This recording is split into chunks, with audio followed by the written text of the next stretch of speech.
दोस्तों 68,000 square kilometre में फैला ये अराल सागर अब सूख चुका है। अब इस महासागर में केवल नमक और रेत के टिल्ले ही नजर आते हैं, लेकिन आज से 62 साल पहले ये महासागर ऐसा नहीं था। तभी ये अराल सागर विश्व के 4 सबसे बड़े सागरों में से एक हुआ करता था। इसकी विशालता इतनी थी कि इसे स्पेस से भी देखा जा सकता था।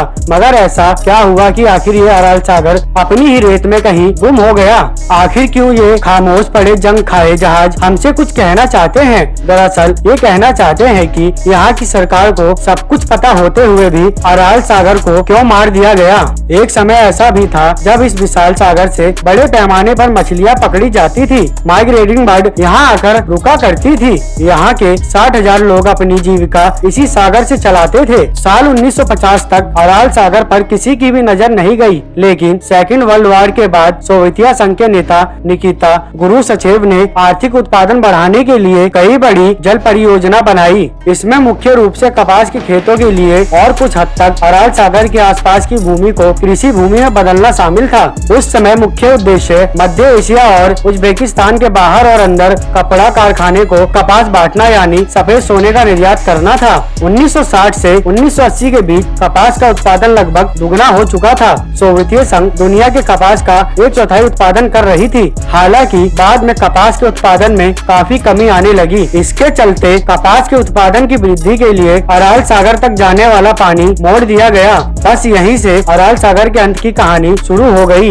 इस फैसले के कारण अराल में 75% से ज्यादा पानी की कमी हो गई। दरअसल एक रूसी वैज्ञानिक वायोकोव ने सुझाव दिया कि अराल सागर का पानी एक महत्वहीन भाग है और अराल सागर से आने वाले पानी को कृषि और सिंचाई के लिए इस्तेमाल किया जाना चाहिए, और ऐसा ही यहाँ के लोगों ने किया। बावजूद इसके कि कपास और चावल की फसलें सबसे ज्यादा पानी पीती हैं, फिर भी इन लोगों ने अपने सूखे पड़े मैदानों में कपास और चावल की खेती को चुना। जहाँ पानी की पहले से ही कमी थी, आज वहाँ कपास के उत्पादन में इस्तेमाल किए गए रासायनिक खाद और कीटनाशकों ने इस स्थान को पृथ्वी का सबसे प्रदूषित स्थान बना दिया। साल 1994 तक इस क्षेत्र में 1.5 लाख टन जहरीले रासायनिक पानी में प्रवेश हो चुके थे। लेकिन ऐसा नहीं है कि इस सागर को बचाने की कोशिश नहीं की गई। सागर को सूखने से बचाने के लिए और उसके उत्तरी अराल को भरने के लिए उज्बेकिस्तान ने डैम प्रोजेक्ट भी सन 2000 में पूरा कर लिया, जिसके बाद 2008 में सागर में 2003 की तुलना से 12 मीटर तक पानी बढ़ गया था। लेकिन अब तक बहुत देर हो चुकी थी।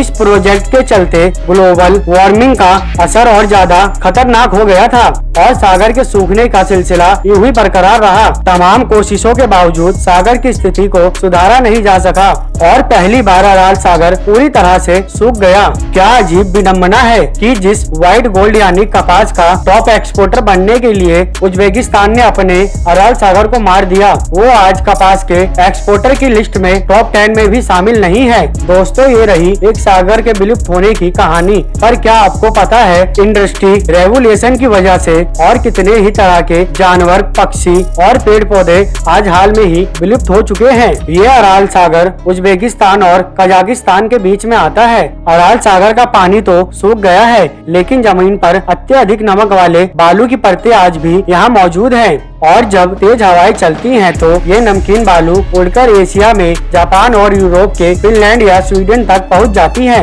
ये बालू अब स्थानीय लोगों के लिए कई बीमारियों की वजह बनती जा रही हैं। जिन नदियों का पानी कभी अराल सागर में आकर गिरता था, सोवियत दौर में उसका रास्ता बदलकर उन्हें बंजर इलाकों की तरफ ले जाया गया ताकि वहाँ कपास की खेती हो सके। लेकिन अब इसकी गंभीर कीमत यहाँ के स्थानीय लोगों को चुकानी पड़ रही है। तो दोस्तों, ये थी एक सागर के सूखने की कहानी। अगर आप सबको मेरी ये जानकारी पसंद आई तो इसे एक लाइक दें, साथ ही अपने दोस्तों के साथ हमारी इस वीडियो को शेयर करें और कमेंट करें। हम मिलेंगे एक और नई जानकारी के साथ। तब तक के लिए नमस्कार। वीडियो देखने के लिए थैंक्स।